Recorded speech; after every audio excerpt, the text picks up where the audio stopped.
Les débats et les grandes nouveautés qui agitent notre continent, tout de suite dans Europeans.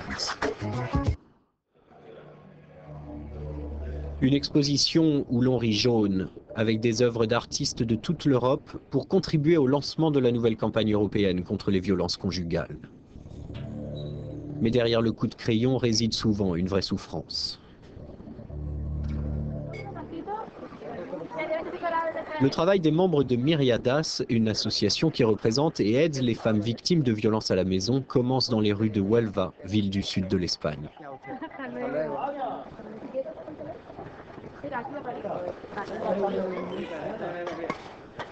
On pense que de par le monde, une femme est battue toutes les 18 secondes et qu'une femme sur 4 est victime au moins une fois de violences conjugales durant sa vie adulte. Mais ces militants disent souvent rencontrer de la résistance. Les réactions classiques que l'on voit sont des tentatives de justifier toute cette idée de violence contre les femmes. On ne nous écoute pas, on nous rejette, il y a une incompréhension totale de cette violence.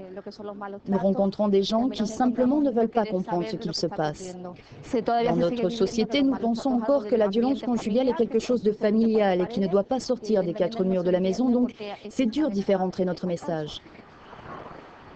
C'est devant ce constat que le Conseil de l'Europe, organisation de promotion des droits de l'homme et de la démocratie, a lancé la première campagne pan-européenne sur le sujet. Les hommes ont la responsabilité de protéger les femmes. Nous essayons donc de faire comprendre qu'il ne s'agit pas que d'un problème pour les femmes, mais aussi pour nous tous. Nous voulons changer cette mentalité qui est démodée, dépassée.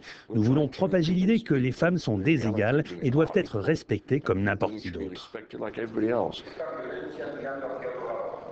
Plus de 300 experts, hommes politiques et ONG venus de toute l'Europe ont participé à Madrid à la conférence de lancement. Le docteur Hagman White, auteur d'une vaste étude sur la violence conjugale. Il y a une tradition d'hommes dominant les femmes ou de femmes subordonnées aux hommes. Il existe aussi une tradition qui associe la masculinité à la violence et qui a habitué les hommes et les jeunes hommes à résoudre les conflits grâce à la violence. Et il existe une tradition très forte qui veut que la sphère privée ne regarde personne d'autre. Nous devons faire vraiment en sorte que les droits de l'homme soient aussi respectés dans la sphère privée. Le Conseil de l'Europe veut faire en sorte que les habitants de ses 46 États membres prennent conscience du phénomène. Mon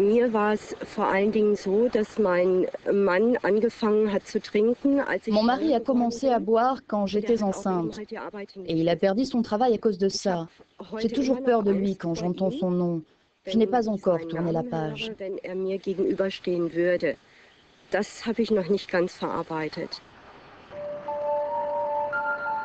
Selon les recherches d'Amnesty International, une femme meurt toutes les heures entre les mains d'un parent, d'un compagnon ou d'un ancien compagnon. En Grande-Bretagne, les services d'urgence reçoivent, eux, un appel toutes les minutes concernant un incident violent dans la famille. Enfin, en France, de récents chiffres du gouvernement ont révélé qu'une femme meurt toutes les 4 heures sous les coups de son partenaire.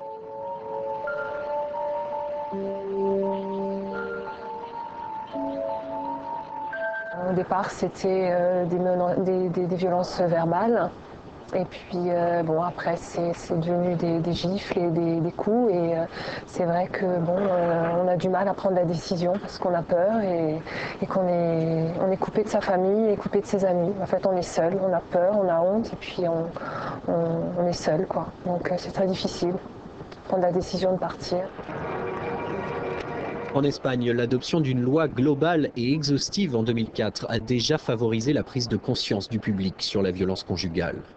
Dans ce texte, une aide sociale et pécuniaire ainsi que plus de sécurité et de protection pour les femmes victimes et d'autre part des programmes d'éducation et de santé.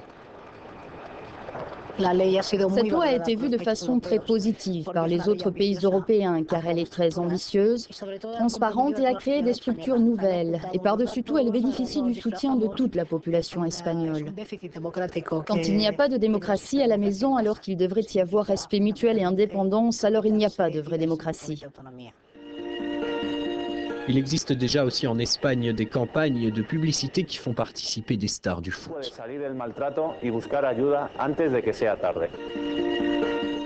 Sabemos que es difícil tomar la decisión, pero solo si hablas podemos escucharte y ayudarte.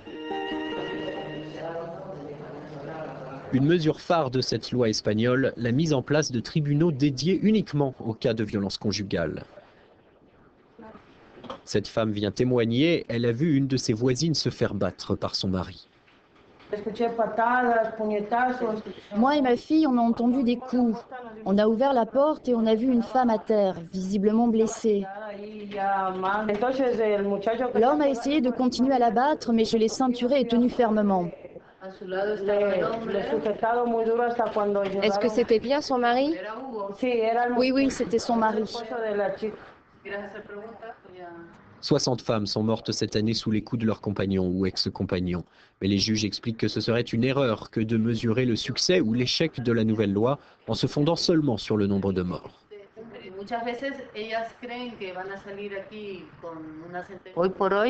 En ce moment, il y a plus de 6 000 hommes qui sont accusés de ce type de violence dans la seule ville de Madrid. Cela veut-il dire qu'il existe 6 000 hommes auteurs de violences contre les femmes? Probablement oui, mais à divers degrés. Si on le voit comme ça, les gens vont dire que c'est une mauvaise loi. Mais je pense que c'est une bonne loi. Ce que nous devons faire, c'est aller plus loin, créer plus de tribunaux dédiés aux violences conjugales et donner aux juges plus de compétences spécialisées. Les supporters les plus engagés de la nouvelle législation sont allés plus loin et ont accusé le gouvernement de n'avoir pas doté son projet et ses promesses d'assez de fonds. Il reste beaucoup à faire, mais il manque une volonté politique de faire de cela une priorité et de mettre en place des mesures adéquates qui donneront autant d'attention et de soins aux femmes victimes de violences conjugales sur la même base dans toute l'Espagne. Retour à Huelva, où une victime explique comment des associations comme Myriadas peuvent mettre le pied dans la porte et fournir une aide vitale. Nous ne savions pas qu'il y avait une sortie. Nous sommes restés à l'intérieur jusqu'à ce qu'on se réveille et qu'on découvre les aides financières, qui voulaient dire que l'on pouvait vivre autrement que sur le salaire de l'homme auteur de violences. On pouvait ouvrir la porte et partir.